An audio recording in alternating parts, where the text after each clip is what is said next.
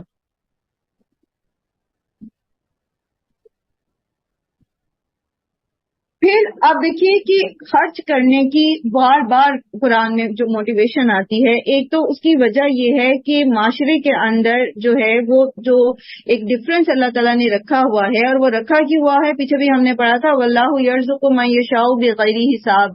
تو وہ ڈفرینس اللہ نے رکھا کیوں ہوا ہے؟ وہ اس لیے رکھا ہوا ہے تاکہ معاشرے احسن طریقے سے چل سکیں۔ اگر اللہ تعالیٰ سبھی کو ایک جیسا رزق دے دیں تو کوئی بھی کسی کو سروس پرووائڈ نہ کرے، تو پھر جہاں پر سروسز کی ضرورت ہوتی ہے وہاں پر پھر کام کون کرے گا؟ تو اس لیے اسموتھ معاشرے کو چلانے کے لیے ضروری ہے کہ تفاوت رکھا جائے، تھوڑا رزق کسی کو کم کسی کو زیادہ دیا جائے، یہ اس کی آزمائش بھی ہے، اور پھر معاشرے کو آسان طریقے سے اسموتھلی چلانے کی ایک حکمت بھی ہے۔ تو بات یہ ہے کہ یہ تو ایک اجتماعی فائدہ ہو گیا نا خرچ کرنے کا۔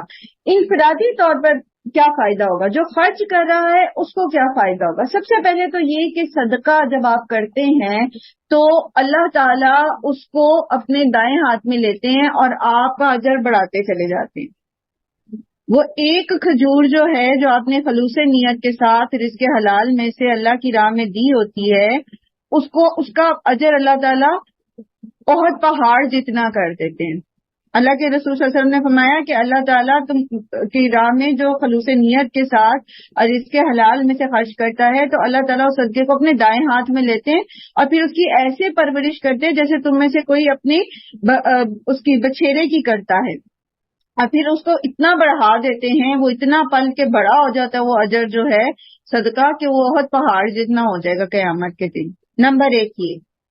نمبر 2 یہ کہ نہ صرف آخرت کا اجر بلکہ صدقات جو ہیں اس سے ہماری دنیا میں بھی رزق میں برکت ہو جاتی ہے، تھوڑے میں ہمارے لیے وہ کافی ہو جاتا ہے، یا بعض اوقات فزیکلی بھی وہ زیادہ ہو جاتا ہے۔ پھر یہ کہ صدقہ جو ہے وہ مصائب کو ٹالتا ہے، مصیبتوں کو ٹالتا ہے۔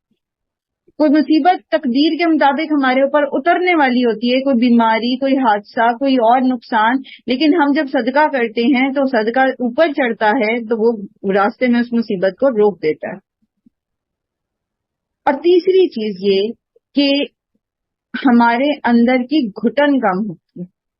جو چیزوں سے ہماری محبت ہوتی ہے نا، غیر اللہ سے جو ہماری محبت ہوتی ہے وہ ہمارے اندر گھٹن بڑھاتی ہے، کیونکہ ہمیں اس کی حفاظت کرنی پڑتی، ہم اس کے لیے ہر وقت جو ہے وہ پریشان فکر مند رہتے ہیں، اس کے لاس سے ڈرتے رہتے ہیں، اور جب ہم اس کو خرچ کر دیتے ہیں اور وہ بھی خاص طور پر اللہ کو راضی کرنے کے لیے، تو وہ جو پیس آف مائنڈ ہمیں ملتا ہے، وہ جو ہمیں دل کی کشادگی اور خوشی حاصل ہوتی ہے سائیکولوجیکلی، ذہنی طور پر ہم جو خوشی ایکسپیرینس کرتے ہیں وہ سب سے بڑی بلیسنگ ہوتی ہے، کیونکہ جب انسان ذہنی سکون میں آ جاتا ہے تو پھر وہ پروڈکٹیو ہو جاتا ہے، پھر وہ اور اچھے اعمال کرتا ہے اور نیکیاں کرتا ہے اور جو ہے وہ بہتری کی طرف جانا شروع ہو جاتا ہے۔ نبی صلی اللہ علیہ وآلہ وسلم نے فرمایا کہ 2 خصلتیں کسی مسلمان کے دل میں جمع نہیں ہو سکتی، ایک تو بخل اور ایک کیا ہے؟ بد اخلاقی، یعنی کنجوسی، بخیلی اور بد اخلاقی، یہ کسی مسلمان کے اندر جمع نہیں ہو سکتی، یہ نہیں ہو سکتی۔ تو اگر ہمارے اندر کسی چیز کے لیے بخیلی آ رہی ہے، کنجوسی پیدا ہو رہی ہے، ہرس پیدا ہو رہی ہے، تو اس کا ایک بڑا اچھا سا ٹوٹکا یہ ہوتا ہے کہ اس کو اللہ کی راہ میں دے دیں، اپنے اوپر تھوڑا سا جبر کریں، اس میں سے خرچ کر دیں، سارے کا سارا نہیں دیا جا رہا، کتنا دینا ہے اس میں سے خرچ کرنا، من ما تحبون، تو اس سے فائدہ یہ ہوگا کہ وہ اس پرٹیکولر چیز کی محبت سے جو ہمارے اندر گھٹن پیدا ہو رہی تھی وہ ختم ہو جائے گی۔ حضرت ابو ذر کہتے ہیں کہ میں نبی صلی اللہ علیہ وسلم کے پاس حاضر ہوا، آپ کعبہ کے سائے میں بیٹھے تھے، جب مجھے دیکھا تو فرمایا قسم ہے رب کعبہ کی وہ لوگ بہت نقصان میں ہیں۔ وہ کون لوگ ہیں؟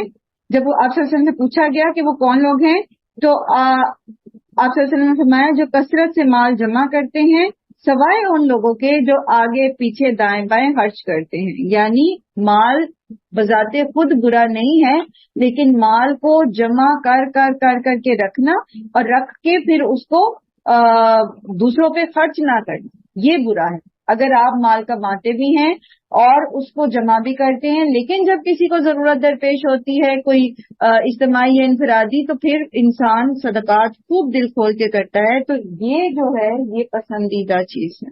ٹھیک، چلیں۔ وما تفعلوا من خیر فإن اللہ بہ علیم، تو جو بھی کچھ تم نیکی میں سے کرو گے تو بے شک اللہ تعالیٰ اس کو خوب جاننے والا ہے۔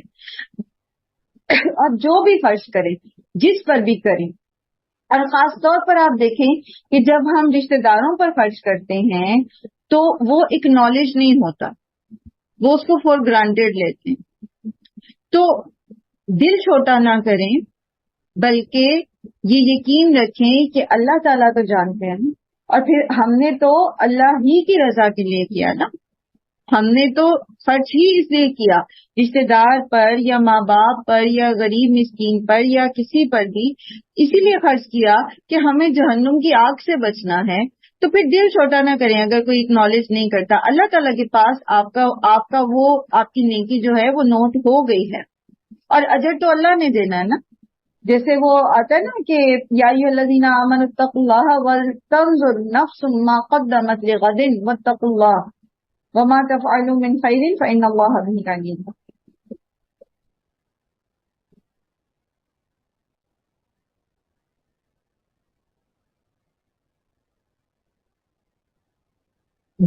اللہ سے ڈرتے ہوئے ہر شخص یہ دیکھے کہ اس نے کل کے لیے کیا بھیجا ہے، ٹھیک ہے؟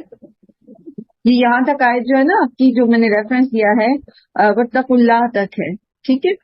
اس کے بعد پھر یہ کہ آپ جب کہا جا رہا ہے نا وما تفعلوا من خیر فإن اللہ بہ علیم، تو آپ دیکھیں آپ نے کل کے لیے کیا بھیجا ہے، اور جو بھی آپ نے بھیجا ہے اللہ تعالیٰ اس کو جانتے ہیں، اس کے لیے لوگوں کے آگے، لوگوں کی نظروں میں یا لوگوں کی زبان سے یا لوگوں کے رویوں میں اس کا اجر نہ ڈھونڈیں۔ اللہ سبحانہ تعالیٰ کے لیے کیا تھا وہ اللہ تک پہنچ گیا، وہ وہاں رجسٹر ہو گیا، اب اسی سے ہم بدلا چاہتے ہیں۔ کتب علیکم القتال وہو کرہ لکم، تم پر قتال فرض کیا گیا یا تمہارے لیے قتال لکھ دیا گیا اور وہ تمہیں ناپسندیدہ ہے۔ وعسیٰ ان تکرہوا شیئا وہو خیر لکم، اور ہو سکتا ہے کہ ایک چیز جس تم ناپسند کرو اس میں تمہارے لیے بہتری ہو۔ وعسیٰ ان تحبوا شیئا وہو شر لکم، اور ہو سکتا ہے کہ ایک چیز جسے تم پسند کرو وہ تمہارے لیے بری ہو۔ واللہ یعلم وانتم لا تعلمون، اور اللہ جانتا ہے جو تم نہیں جانتے۔